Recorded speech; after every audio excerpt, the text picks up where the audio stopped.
A first-round pick injured, a former first-rounder struggles, and the Steelers' O-line is in flux. LATROBE, Steelers' first-round pick Max Iheanachor's strong start to training camp could be on pause. Early into Thursday's padded practice, Iheanachor was removed from a team period. Head athletic trainer Gabe Amponsah appeared to be examining the right tackle's shoulder, chest, or neck area. Iheanachor took off his helmet and watched an individual period before eventually walking off the field with another member of the Steelers' medical staff. Looking for a premium phone without the premium price? This renewed, unlocked iPhone 14 offers 128 gigabytes of storage, a sharp 6.1-inch display, and 5G capability for around $299. Want to get the best verified deal and see full details? Visit grabdeal.us/6 right now. Advertisement. At this point, it's unclear what type of injury Iheanachor may have sustained or how long it could keep him from the playing field. Coach Mike McCarthy, who speaks with the media before practices, is next scheduled to talk with reporters on Friday. When the Steelers drafted Iheanachor, the team talked about how Dylan Cook's emergence gave them the opportunity to bring the rookie along slowly. Through 2 days in pads, Iheanachor was starting to change that conversation. He was one of the more impressive players on Monday and Tuesday, showing high-level athleticism, lateral agility, and solid technique. He had several wins during one-on-one situations and was steady as a pass protector in team drills. Everybody wants to see what their rookie's doing in pads, McCarthy said before practice. He definitely passed that test. Cook remains the starting right tackle. However, Iheanachor's strong start to camp made it fair to wonder how long the depth chart would stay that way. Now, Iheanachor's injury status adds another variable. In other injury news, defensive back Brandon Echols also left practice with what appeared to be a left ankle or calf injury. Because Jalen Ramsey began training camp on the PUP list, Echols was elevated into a first-team role at the star nickel corner position. With Echols out, Donico Slaughter got a promotion to the first-team defense. Broderick Jones struggles in one-on-ones with Iheanachor out. Broderick Jones saw more time with the second-team offense at right tackle. On the first rep of one-on-one drills, Jack Sawyer beat Jones quickly inside. Jones clapped his hands and shouted in frustration after the play.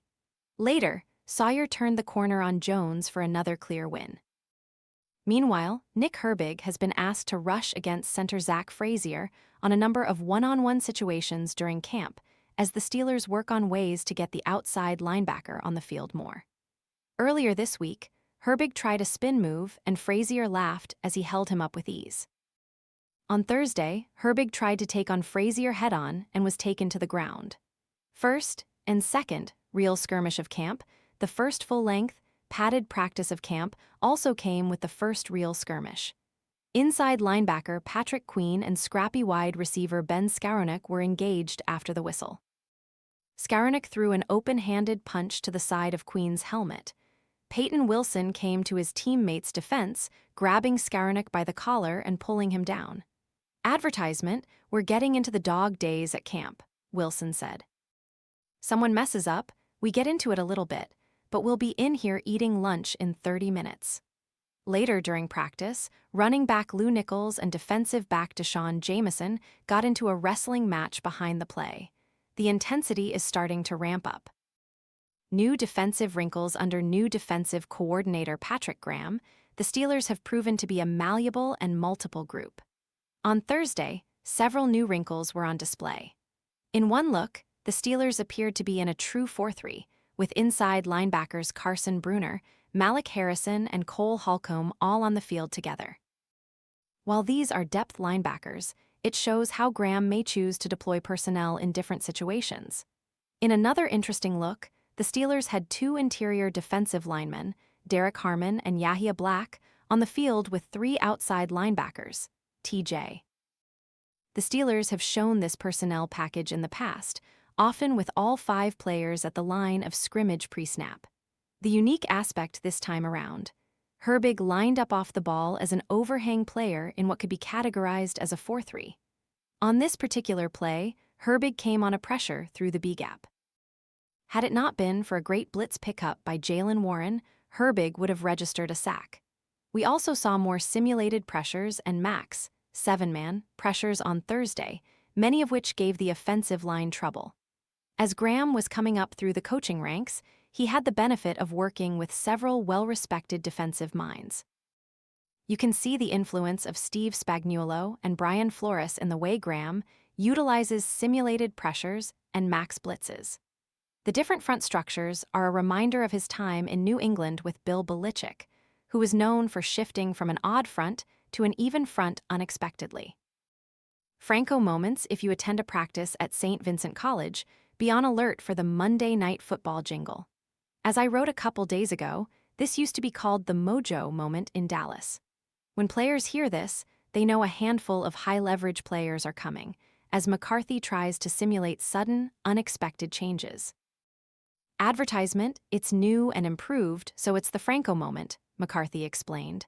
So in honor of Franco Harris and the greatest play in NFL history, the Immaculate Reception, we call it the Franco moment. On Thursday, the offense faced a 3rd and 9. Aaron Rodgers got the first crack. On 3rd and 9, Watt batted the pass at the line of scrimmage. On 4th and 9, Rodgers found Roman Wilson for a huge gain, but the play was called back for an illegal shift. On 4th and 14, Rodgers found DK Metcalf ran a dig route into the soft spot in a cover 3 zone for a 25-yard gain and first down. Mason Rudolph. On 3rd and 9, Rudolph connected with Skowronek on an 8-yard slant. On 4th and 1, Rudolph moved the chains with a short completion to Brandon Smith. Will Howard. On his chance in the same situation, Howard picked up a first down with an 11-yard completion to A.T. Perry. They made it more difficult with a 3rd and 11. Howard then picked up 13 yards with an out route to rookie Caden Wetchen. Yahia Black's evolving role, the Steelers released their first depth chart on Wednesday. McCarthy acknowledged it should be taken with a massive grain of salt, jokingly calling it Director of Communications Burt Lawton's depth chart. That said, one thing that can be gleaned.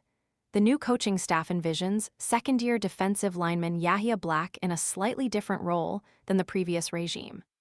The 6'5", 366-pound defensive lineman played primarily as a 3-4 defensive end, 4-eye technique, in Mike Tomlin's defense.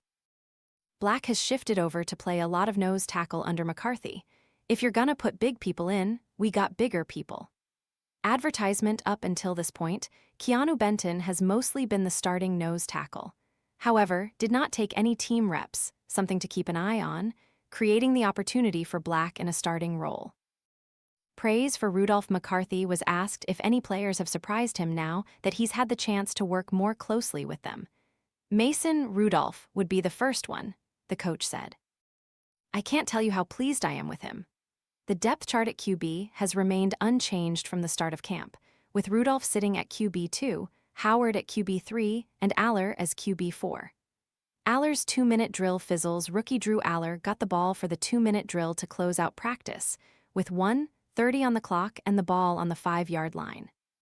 A 1-yard run, an incompletion, and an offsides penalty set up 3rd and long.